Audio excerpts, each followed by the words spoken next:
Oh, pakinggan mo. Mabilis ang mundo ngayon. Mas mabilis pa sa inaakala natin.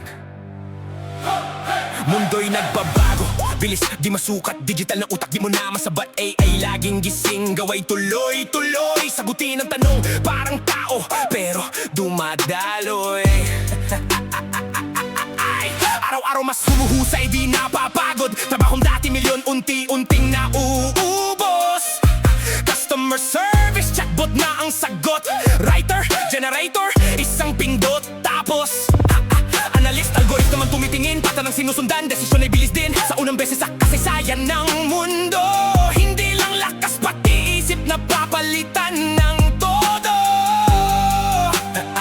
Kaya tanong ngayon, seryoso at malinaw, sino sa atin ang kayang sumabay sa hataw? Kung kaya ng makina ang halos lahat, ano ang natitira sa ating lakas? Paano ka gagalaw? Saan ka tatayo? Sa mundong AI ang tuloy-tuloy na agos. Kung kaya ng makina mag-isip at magsulat, ano ang gagawin mo? Saan ka hahawak? Pero may sikreto na di nila makakaya, na sa tao lang may buhay, hiya at simpatya. Pwede nilang ulitin ang logic at data, pero emosyon di kayang kopyahin basta. Kaya ang tunay na lakas ng tao sa mundo ay perswasyon ng puso ang susi sa panalo. Sa gitna ng gulo, may lihim na natitira, hindi pa kayang gayahin damdaming nadarama. Influence sa isip, tiwali, binubuo, convince na bibili yan ang di nila todo. Pattern kaya nilang hulaan at basahin, pero nuance ng tao hirap pa rin abutin. Hindi laban ng tao, laban sa AI, kundi paano mo ito gagamitin ng tunay. Ngayon kahit sino may access sa lakas.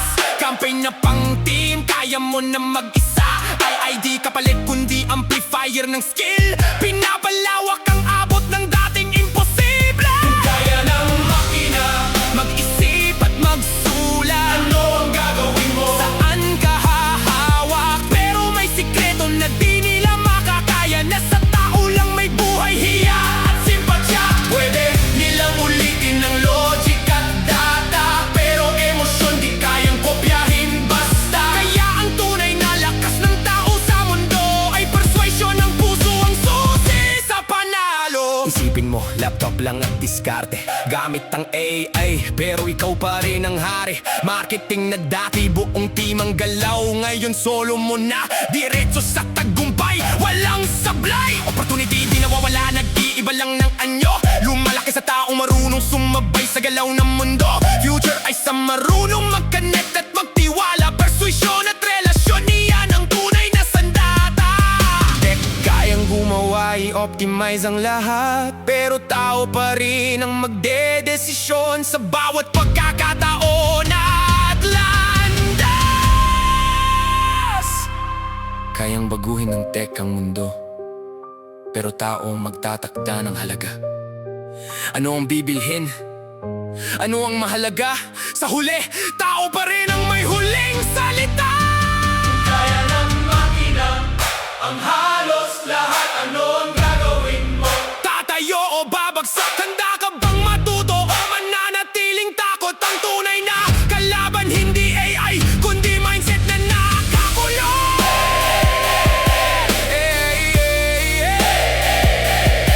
Ay di ka papalitan, palalakasin ka lang. Mas mabilis, mas malawak kung alam mo ang daan. Oras mo na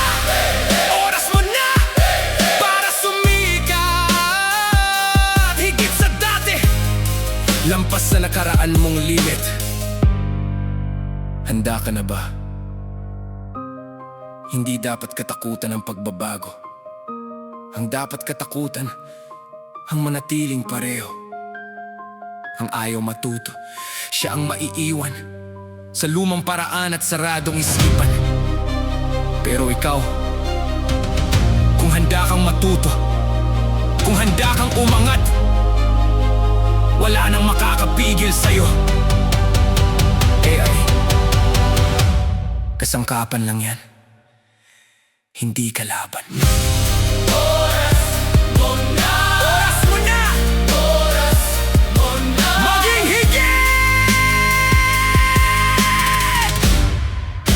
higit sa dati mong sarili.